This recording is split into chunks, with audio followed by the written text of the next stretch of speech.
अगली रात फिर वही आवाज़, वही कुआं, लेकिन इस बार वो महिला अकेली नहीं थी। क्या ये आत्मा की पुकार थी या कोई सच्चाई जो सालों से दबी हुई थी? इस कहानी में डर है, रहस्य है और एक ऐसा सच है जो आपके रोंगटे खड़े कर देगा। तो तैयार हो जाइए, क्योंकि अब आप सुनने जा रहे हैं कुएं की पुकार, एक डरावनी लेकिन सच्ची कहानी। मुंबई की रातें कभी थमती नहीं, लेकिन उस रात कुछ अलग था। संध्या एक 28 साल की महिला मलाड के एक प्राइवेट ऑफिस में काम कर रही थी। काम का प्रेशर इतना था कि अक्सर उसे देर हो जाती थी। उस दिन भी ऐसा ही कुछ हुआ।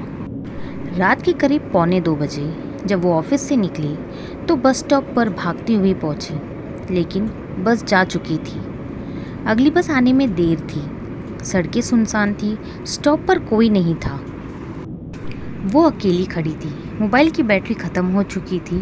तभी उसे एक आवाज़ सुनी, किसी के रोने की आवाज़। संध्या चौंक गई। उसने चारों तरफ देखा, लेकिन कोई नहीं था। आवाज़ फिर आई, धीमी, दर्द भरी। वो आवाज़ की दिशा में बढ़ी। कुछ दूर चलने के बाद वो एक झुग्गी बस्ती में पहुंची। रात के करीब 2 बज रहे थे। सारे दरवाजे बंद थे, खामोशी सब जगह फैली हुई थी। वो आवाज़ अब और साफ थी। एक कोने में एक लड़का बैठा था, सिर झुकाए रो रहा था। संध्या धीरे धीरे उसके पास गई। बेटा, क्या हुआ? उसने पूछा। लड़का कुछ नहीं बोला, बस उठकर धीरे धीरे चलने लगा। संध्या ने उसका पीछा किया। लड़का एक पुरानी कुएं के पास जाकर रुका। उसने कुएं की दीवार पर चढ़ाई की और बिना कुछ कहे उसमें कूद गया। संध्या चिल्लाई, रुको, और दौड़कर कुएं तक पहुंची। लेकिन कुएं का पानी शांत था, जैसे कुछ हुआ ही नहीं। वो डर गई, भागकर वापस बस स्टॉप पहुंची और एक ऑटो लेकर घर चली गई। अगले दिन ऑफिस में भी वो उसी घटना के बारे में सोचती रही। क्या वो सपना था या कोई आत्मा? रात को फिर वही समय हुआ। संध्या ने हिम्मत की और फिर से उसी झुग्गी की तरफ गई। और फिर वही हुआ, वही रोने की आवाज़, वही लड़का, वही कुआं, वही छलांग। अब संध्या को यकीन हो गया था कि ये कोई आत्मा है जो कुछ कहना चाहती है। अगले दिन संध्या दिन में उस झुग्गी बस्ती में गई। उसने लोगों से पूछा, क्या यहाँ कोई लड़का था जो कुएं में कूद गया था? लोग चुप थे, कोई जवाब नहीं दे रहा था। कुछ लोग तो अपना दरवाज़ा बंद कर चले गए। तभी एक छोटी लड़की करीब 12 साल की संध्या के पास आई। आप उस लड़के के बारे में पूछ रही हो? उसने कहा। संध्या ने सिर हिलाया। लड़की बोली, वो मेरा दोस्त था, नाम था आरव। लड़की ने बताया कि आरव एक ऑर्थोडॉक्स परिवार में पैदा हुआ था। उसके घर में 5 बहनें थीं और वो अकेला लड़का था।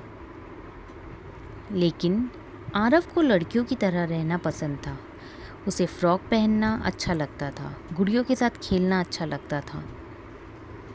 एक दिन उसके पिता ने उसे फ्रॉक पहने देख लिया और वो बहुत गुस्सा हुए। उन्होंने कहा, या तो लड़का बनकर रहो या ये घर छोड़ दो। आरव ने कोशिश की, लेकिन वो खुद को बदल नहीं पाया। उसने मदद मांगी, न्याय मांगा, लेकिन कोई नहीं सुनता था। आखिरकार एक रात उसने कुएं में छलांग लगा दी। लड़की ने कहा, अब वो हर रात आता है, रोता है, न्याय मांगता है। संध्या की आंखें भर आई। उसने ठान लिया, वो अब आरव की कहानी सबको बताएगी।